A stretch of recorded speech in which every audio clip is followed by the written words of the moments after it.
ఒకప్పుడు $22 బిలియన్ వాల్యుయేషన్‌తో ప్రపంచంలోనే most valuable ఈ స్టార్టప్ వెలుగొందిన కంపెనీ కేవలం సంవత్సరాల్లోనే దివాలా అంచుకి ఎలా చేరింది?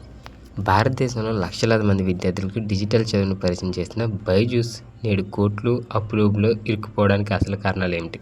ఈ వీడియోలో మనం బైజూస్ యొక్క పతనాల గురించి, దాని గొప్పతనం గురించి మొత్తం తెలుసుకుందాం. సో కొత్తవారు ఛానల్ చూసినట్లయితే తప్పకుండా ఛానల్ సబ్స్క్రైబ్ అయితే చేసుకొని వీడియోని అయితే లైక్ చేసుకోండి. ఇక టాపిక్లోకి వెళ్ళిపోదాం.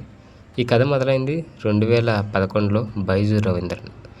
ఈ సాధారణ టీచర్ అతను కేరళ నుంచి వచ్చి బెంగళూరు వేదికగా థింక్ అండ్ లెర్న్ అనే కంపెనీని ప్రారంభించారు.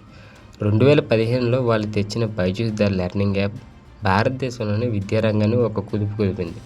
కాంప్లెక్స్ మ్యాథ్స్ అండ్ సైన్స్ కాన్సెప్ట్ని యానిమేషన్ ద్వారా చాలా సింపుల్గా చెప్పడంతో పిల్లలు, తల్లిదండ్రులు దానికి కనెక్ట్ అయిపోయారు. ఆ తర్వాత కరోనా పాండమిక్ టైంలో ఈ ఆన్లైన్లో ఎడ్యుకేషన్ అమాంతంగా డిమాండ్ పెరిగింది. ఇదే అదనంగా బైజూస్ దూసుకుపోయింది. సిక్వోయా, టైగర్ గ్లోబల్, చివరికి ఫేస్బుక్ మార్క్ జుకర్బర్గ్ నుంచి కూడా వేల కోట్ల పెట్టుబడులు వచ్చాయి. ఇక వాల్యుయేషన్తో ఏకంగా 22 బిలియన్లు అంటే 1.8 లక్షల కోట్లు తాకింది సుమారుగా. సో అయితే ఇక్కడ అస్సలు సమస్య అప్పుడే మొదలైంది. చేతిలో వేల కోట్లు ఉన్నాయనే గర్వంతో బైజూస్ మేనేజ్మెంట్ ఒక ప్రమాదకరమైన వ్యూహాన్ని ఎంచుకుంది. కొనుగోలు రాజ్యం, అదే ఇన్ఆర్గానిక్ గ్రోత్. కేవలం 5 సంవత్సరాల్లో బైజూస్ దాదాపు 17 కంపెనీలను కొనుగోలు చేసింది. కోడింగ్ నేర్పే వైట్ హెడ్ జూనియర్ నుంచి అమెరికాకి చెందిన రీడింగ్ ప్లాట్ఫామ్ ఎపిక్ వరకు భారీ మొత్తాలను చెల్లించి కొనుగోలు చేస్తారు. దీంతోపాటు మార్కెటింగ్ కోసం వందల కోట్లు ఖర్చు పెట్టారు. Bollywood super star Shahrukh Khan brand అంబాసిడర్గా మారారు. చివరికి ఫుట్బాల్ లెజెండ్ లెనియల్ మెస్సీని కూడా గ్లోబల్ అంబాసిడర్గా అయితే సైన్ చేసుకున్నారు వీళ్ళు. సో క్రికెట్లో ఇండియన్ టీం జెర్సీలపై బైజూస్ లోగో కూడా ప్రత్యక్షమైంది. కానీ అడవిలో కంపెనీ తన కోర్ ప్రొడక్ట్ అంటే మెయిన్ విద్యా నాణ్యతపై దృష్టి పెట్టడం మానేసింది. రాబడి కన్నా ఖర్చులు 100 రెట్లు పెరిగిపోయాయి. వ్యాపారాన్ని నిలబెట్టడానికి బైజూస్ నడిపిన సేల్స్ మెషినరీ మొత్తం ఆ తర్వాత దాని పతనానికి అతిపెద్ద శాపంగా మారింది. లోపల ఉద్యోగులపై టార్గెట్ల పేరుతో విపరీతమైన ఒత్తిడి ఉండేది.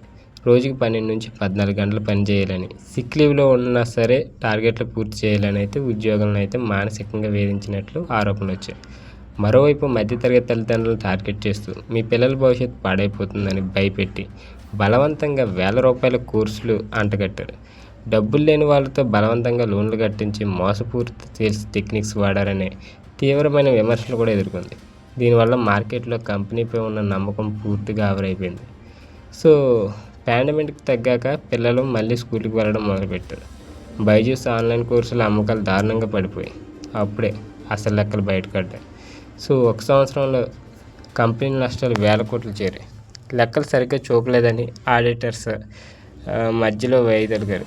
అమెరికాలో తెచ్చిన $1.2 బిలియన్ టర్మ్ లోన్ వివాదం కోర్టులకు ఎక్కింది. బోర్డు మెంబర్లు ఒక్కొక్కరుగా రాజీనామా చేసి బయటకు వెళ్ళిపోయారు. Board of control for cricket India team మీద ఉందిగా స్పాన్సర్షిప్, ఈ బకాయిల కోసం దివాలా పిటిషన్ దాఖలు చేసింది.